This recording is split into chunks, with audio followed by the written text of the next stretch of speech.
Hello everyone. मैले चाहिँ यो भिडियो खासमा किन लिएर आएको भन्दा हाम्रो नर्सिङ स्टुडेन्ट्सहरूलाई लिएर आएको हो होइन। हामी एकदमै कन्फ्युज हुन्छौँ के हो एन्क्लिक्स, के हो डिएचए भनेर। So here is the short and sweet information regarding this thing है। So let's start with the code. We don't need to know everything but what we should know, gain it, capture it and retain it भनेको सबै कुरा जान्ने इच्छा जरुरी पनि हुँदैन, सकिँदा नै सकिँदैन। तर जे आवश्यकता छ, जे जान्नै पर्ने कुरा छ त्यसलाई चाहिँ लिनु होला, क्याप्चर गर्नु होला र पछि आफ्नो सबकन्सियस माइन्डमा चाहिँ राख्नु होला है त। So this is my background, you can pause it and read it होइन। It's all about decoding nursing. अब मैले खासमा चाहिँ मेरो इन्ट्रोडक्सन गर्नुपर्दा चाहिँ मैले बिएससी नर्सिङ कम्प्लिट गरेको 2022मा, एनएमसी रजिस्ट्रेसन पनि 2022मा गरेको। Then I work as a emergency and medical nurse from 2022 to 2025 in a tertiary hospital. Currently चाहिँ म अहिले एस्थेटिक नर्स दुबईमा काम गरिरहेको छु र मैले एनक्लिक्स पास गरेको भनेको नोभेम्बर 2024 र डिएचए भनेको डिसेम्बर 2024मा। सो यो मेरो डिटेल्सहरू भयो होइन। अब चाहिँ कुरा गरौँ डिएचए र एन्क्लिक्स बारेमा है त। कति कुराहरू तपाईँले पढेरै थाहा पाउनुहुन्छ, धेरै कुराहरू अब कति साइटहरूमा पनि हुन्छ, धेरै कुराहरू अहिले होइन। मेन इम्पोर्टेन्ट कुरा के भन्न चाहन्छु भन्दा एन्क्लिक्स भनेको चाहिँ एउटा क्यानाडा होइन, अस्ट्रेलिया भयो र युएस भयो र अरू धेरै कन्ट्रीहरूको लागि पनि म्यान्डेटरी इक्जाम भयो। यो किन लिन्छ भन्दा तपाईँ क्रिटिकल थिङ्किङ चाहिँ गर्नको लागि लिन्छ होइन, र पेसेन्ट सेफ्टीको लागि लिने गर्छ। यसमा 2 टाइप्स अफ इक्जाम हुन्छ, आरएन र पिएन भनेर। आरएन भनेको रजिस्टर्ड नर्स जुन हामी दिन्छौँ, र पिएन भनेको प्र्याक्टिकल भोकेसनल नर्स भनेको जुन अब बाहिरतिर धेरै भइरहेको हुन्छ। So basically it is a CAT and तपाईँले दिनुपर्ने इक्जाम भनेको चाहिँ अब यो नेपालमा सेन्टर छैन, बाहिरै गएर दिनुपर्ने हुन्छ होइन। अब अर्को हेर्नु पर्दाखेरि चाहिँ अब डिएचए इक्जाम है त। डिएचए भनेको दुबई हेल्थ अथोरिटी इक्जाम हो। यो चाहिँ हेल्थ प्रोफेसनल्सहरूको लागि चाहिँ गरिने इक्जाम भयो। यसको भनेको क्वालिफिकेसन भनेको अब तपाईँ नर्सिङमा डिग्री लिनु पऱ्यो, वेदर प्रोफिसियन्सी, वेदर ब्याचलर्स, जुन डिग्री भए पनि तपाईँले डिग्री लिनु पऱ्यो। त्यसपछि एक्सपिरियन्स चाहियो on a specific role and स्पेसलाइजेसनमा चाहिँ। अब यसको भनेको पनि अब एमसिक्युज हुन्छ होइन, एमसिक्युज नै हुने भयो र प्र्याक्टिकल स्किल्स असेसमेन्ट भन्छ। It is a way more similar to NCLEX but little bit different than NCLEX भन्छौँ कि। एनक्लिक्समा चाहिँ तपाईँको 5 आवर लिमिट हुन्छ होइन, यसमा चाहिँ 3 आवर्स लिमिट हुन्छ, 150 क्वेसन्स हुन्छ, नेपालमै हुन्छ र तपाईँले ब्रेक पाउनु हुँदैन। यसमा चाहिँ कन्टिन्यू इक्जाम हुन्छ, द्याट्स इट। सो प्रिपरेसन स्ट्राटेजिजहरू यही छ। एप्लिकेसन प्रोसेस भनेको चाहिँ अब एनक्लिक्स एप्लिकेसन गर्दाखेरि Maine state board of nursing, whether New York, Texas, Mexico जुन हुन्छ त्यो रिक्वायरमेन्ट हुन्छ, त्यो हेर्नु पऱ्यो। त्यसपछि पियर्सन भ्यू अप्लाई गर्नु पऱ्यो, इक्जामको फी तिर्नु पऱ्यो र एटिटी आउँछ, त्यसपछि हामीले सेड्युल गर्न सक्छौँ।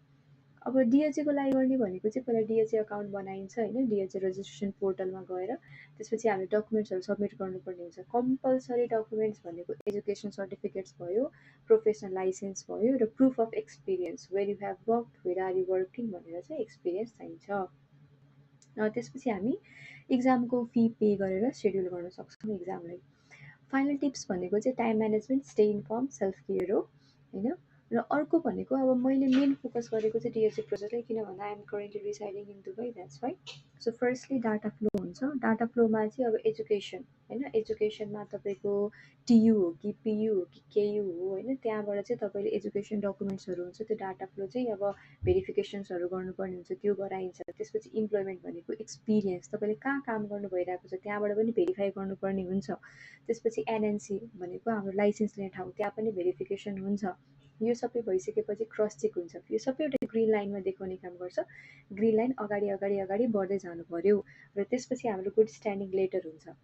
र त्यसपछि डाटा फ्लो कम्प्लिट भइसकेपछि चाहिँ अब हाम्रो के हुन्छ, बिएलआर सर्टिफिकेसन्सहरू लिनुपर्ने हुन्छ होइन। अनि इक्जाम डेट बुक भनेको काठमाडौँको कुनै पनि प्रोमेटिक सेन्टरमा चाहिँ तपाईँको हुन्छ। अब इक्जाम दिनुभयो, इक्जाम पनि पास हुनुभयो, अब के हुन्छ भन्दाखेरि चाहिँ तपाईँको एलिजिबिलिटी लेटर भन्ने हुन्छ, त्यो आउँछ। त्यो आइसकेपछि अब जब हन्ट गर्ने, अब चाहिँ जब खोज्ने हो।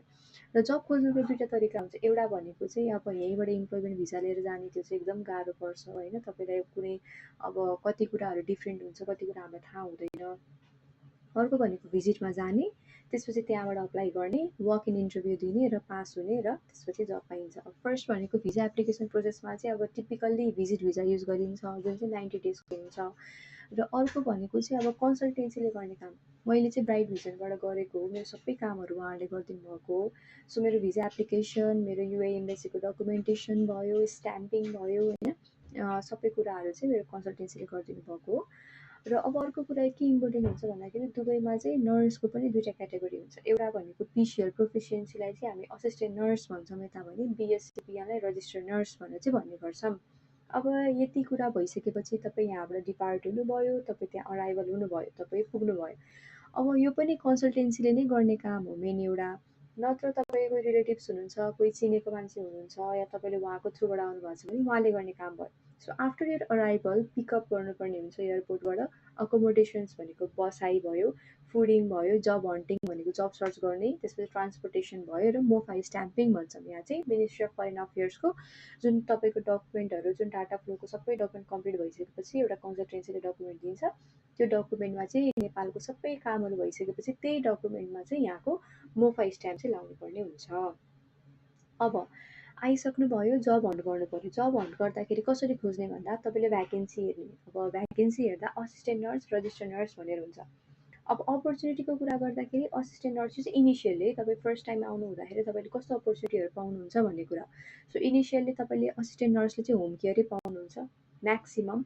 रजिस्टर्ड नर्सले होम केयर पनि मजाले पाइन्छ र क्लिनिक पनि पाइन्छ। होम केयरको स्यालेरी भनेको 3500 एइडीदेखि लिएर 4500 एइडी छ भने रजिस्टर्ड नर्सको चाहिँ होम केयरमै 5500 अबोभ नै हुने गर्छ। त्यसपछि क्लिनिक्स भयो। क्लिनिक्समा असिस्टेन्ट नर्सको प्लेसमेन्ट चाहिँ रेयरै हुन्छ सुरुमा चाहिँ एकदम, किन भन्दा क्लिनिक्सहरूमा स्यालेरी पनि कम हुन्छ। अब यसै पनि अब असिस्टेन्ट नर्सको स्यालेरी कम र त्योमा क्लिनिकमा पनि झन् स्यालेरी कम, त्यसले गर्दाखेरि चाहिँ अब आफूलाई सर्भाइभल हुनै गाह्रो हुन्छ। त्यही भएर धेरै जस्तो नर्सेसहरू चाहिँ होम केयरमै जानुहुन्छ।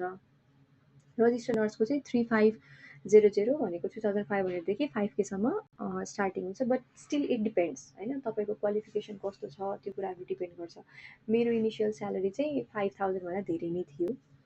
त्यसपछि अब फेसिलिटिज र बेनिफिट्सको कुरा गर्दाखेरि चाहिँ यति कुराहरू चाहिँ हाम्रो यो के भन्छ क्लिनिक र होम केयरले के दिन्छ के दिँदैन भन्ने कुरा हो खासमा। यही कुराहरूले नै हाम्रो सर्भाइभललाई डिनोट गर्छ कि हाम्रो सेभिङ्सहरू कति हुने हो के हो, सबै यही कुराहरूले। सो फर्स्टमा अकोमोडेसन एकदम महँगो छ यता। सो होम केयरले चाहिँ त्यो प्रोभाइड गर्ने काम गर्छ।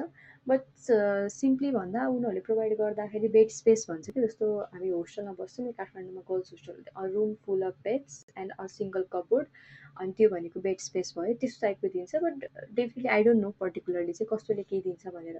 त्यसपछि क्लिनिकले चाहिँ अकोमोडेसन दिँदैन। ट्रान्सपोर्टेसन होम केयरले दिन्छ, क्लिनिकले दिँदैन। मेडिकल र इन्सुरेन्स भनेको दुइटैले दिन्छ र इम्प्लोइमेन्ट भिजा भनेको दुइटैले दिन्छ।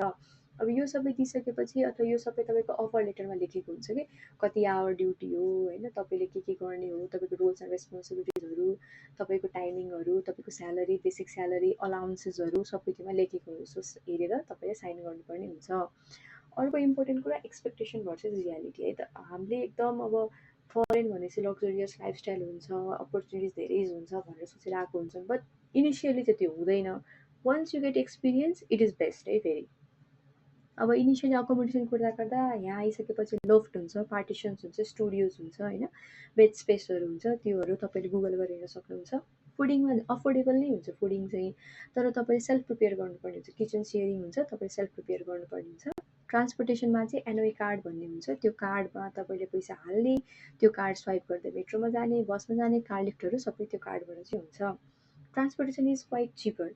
र अर्को भनेको अब यो सबै कुराहरू तपाईँ थाहा पाइसक्यो, तर जब चाहिँ कसरी खोज्ने होइन, भ्याकेन्सी कहाँ हेर्ने भन्दा यो साइटहरू लिङ्क्डइन, नोकरी गल्फ, ब्याट र इन्डिड भन्ने साइट्सहरू जाने, आफ्नो प्रोफाइल बनाउने, updated attractive CV with photo राख्ने, अनि त्यसपछि सिम्पल सर्ट स्विट होइन एकदम अप टु डेट इन्फर्मेसन राखेर तपाईँले अप्लाई गर्ने थ्रु द इमेल्स होइन, थ्रु द भ्याकेन्सी, कति हस्पिटलहरूको पेजमा जाने, त्यसपछि कति क्लिनिक्सहरूको पेजमा जाने, त्यहाँबाट अप्लाई गर्ने।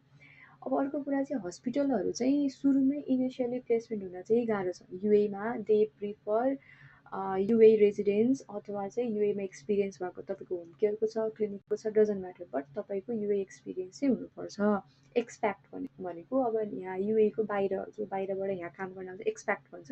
सो एक्सप्याक्ट नेसनालिटीको लागि चाहिँ पहिला तपाईँले कतै न कतै काम गरेको हुनैपर्छ हस्पिटलको लागि चाहिँ। फेरि in case it depends, if you are lucky enough होइन, सबै कुरा ठिक छ, तपाईँले अब इन्टरभ्यू अपर्च्युनिटी कतैबाट आयो, एकदम अर्जेन्ट फिलिङ भ्याकेन्सी छ भने तपाईँले पाउन पनि सक्नुहुन्छ। र hospitals are the best to do the job in UAE. Thank you so much. This was all about today. अब यसरी नै हामी एन्क्लिक्सको सिम्पल कुराहरू चाहिँ सिम्प्लिफाइड गर्दै अब नेक्स्ट भिडियोजहरूमा चाहिँ, एउटा सर्ट एन्ड स्विट भिडियोजहरूमा चाहिँ डिस्कस गर्छौँ। अब चाहिँ सानो सानो नै हुनेछ। Thank you.